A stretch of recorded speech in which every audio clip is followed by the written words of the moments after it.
All right, welcome to the deep dive. You know that feeling, right? That search for the perfect smartphone. Mhm. The one that feels really high-end, gives you great performance, but, well, doesn't cost the earth. It's a tough balance. How do you get that almost flagship experience without paying the full flagship price? Well, today we're diving into exactly that, looking closely at a phone that really aims for that sweet spot. The Samsung Galaxy A56 5G.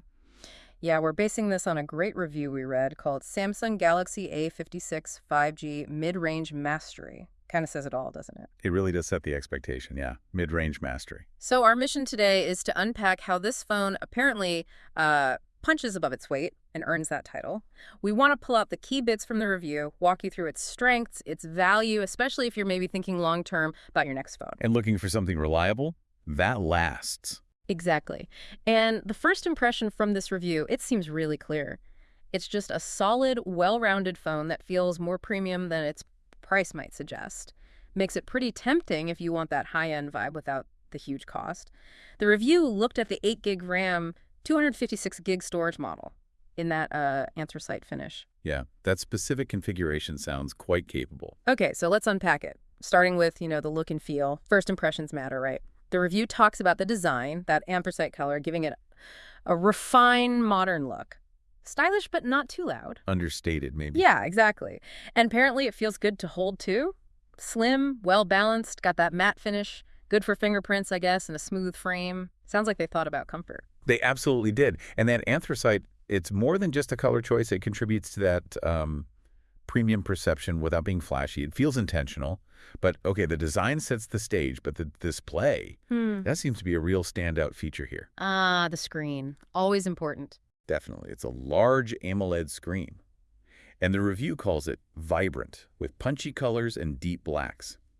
That AMOLED tech really delivers there. Right, great for videos, games, just browsing, even. Absolutely ideal for all of that. Plus, it mentions a smooth refresh rate. Okay, what does that mean in practice? Well, it just adds this layer of fluidity. Scrolling, animations, everything feels a little bit smoother, a little faster. It's one of those things that once you're used to it, it's hard to go back.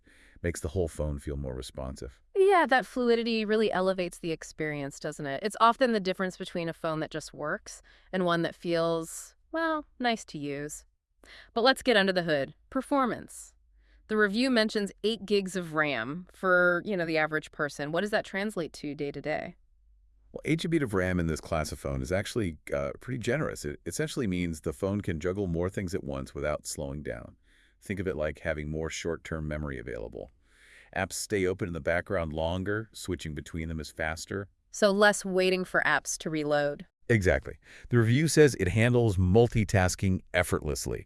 Whether you're like flipping between your email and a browser, editing a photo, maybe playing a game, it apparently rarely breaks a sweat. That sounds pretty solid. Yeah, the performance is described as more than enough for most users. It just keeps things running smoothly all day. Yeah. And that amount of RAM should help it stay smooth for a good while, too. Okay, that's good to hear. And what about storage? It mentions 256 GB internally. That seems like a lot for a mid-ranger. It is, yeah. Very generous. What's fascinating here is that it removes a common bottleneck right away. The review calls it spacious enough to store countless apps, photos, and videos without worrying about running out of room. Right, no more storage full notifications. Precisely. If you're someone who likes to keep a lot of photos or downloads music and videos for offline use, that kind of capacity is honestly a luxury at this price point. You're not immediately thinking about cloud storage or deleting stuff. Definitely takes a weight off your mind. Okay, speaking of worries, battery life. Always a big one. How does the A56 5G stack up? Does it actually last? That seems to be another real strength. The review confirms battery performance is another area where the A56 5G shines. Shines, okay. So it gets you through the day. Easily, apparently. It says it easily lasts a full day, even with moderate to heavy use. And it gives examples like, streaming, social media, video calls, the usual suspects. So no mid-afternoon battery anxiety. It seems like you can avoid that, yeah. Yeah. Which is, frankly, still not a given, even on some expensive phones. Oh, and charging speeds are respectable enough. Not the absolute fastest, maybe, but decent. Respectable is good enough for most, I think. Now, here's something really interesting, especially for longevity. That software upgrade promise. Ah, yes, that's a big deal. Up to 6 OS upgrades. That sounds unusual for a mid-range phone. What's the real value there? It's hugely significant for long-term value. I mean, think about it. Most phones, especially non-flagships, get maybe 2, 3 major Android updates if you're lucky. 6 years of OS upgrades, plus security patches presumably, means this phone won't feel obsolete software-wise nearly as quickly. So it stays modern for longer. Exactly. It's reassuring. The device has a much longer potential lifespan. And the review also mentions Samsung software itself is clean and user-friendly with useful features. So it's a good experience that will keep getting updated. That's a strong combination. That really does add value over time. Okay, let's quickly touch on a couple more things. Camera. The review didn't go super deep, but what did it say? Often a trade-off area in mid-range. Right, it acknowledges that. It says the camera does a good job in good lighting conditions, which is pretty standard praise for a phone in this bracket. So decent daylight shots? Seems like it. It probably may not challenge flagship models in tricky situations like low light or for, fancy zoom capabilities.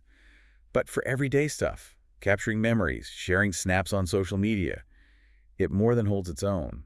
Sounds like a capable, reliable shooter for most people's needs. Okay, competent is good. And connectivity. The basics covered well. 5G. Yep, all boxes tick there. It confirms 5G support ensures faster data speeds and future-proofing. Crucial as those networks roll out more widely. And just, calls and Wi-Fi. Stable. Absolutely. Review says calls are clear, mobile data is reliable, and Wi-Fi performance is stable. All the essential connections work as they should. No nasty surprises there. Good. Sometimes the fundamentals get overlooked. So, bringing it all together, the review's final word seems pretty positive. Very much so. It calls the Samsung Galaxy A56 5G a strong all-rounder that offers excellent value for money. And the key takeaways really seem to be that blend. The great display, solid performance, loads of storage, good battery, and crucially, that long software support. Right. It's presented as a phone that isn't about flashy gimmicks. Yeah, it focuses on getting the basics right, and it does so very well. So, the advice seems clear. If you want a dependable Android, modern feature, something that will last you a while, the A56 5G is definitely worth a look. Which leads us to a final thought, maybe something for you, the listener, to ponder. In this world where smartphone specs just keep climbing, often with features maybe you don't even use, what's actually essential for your daily use?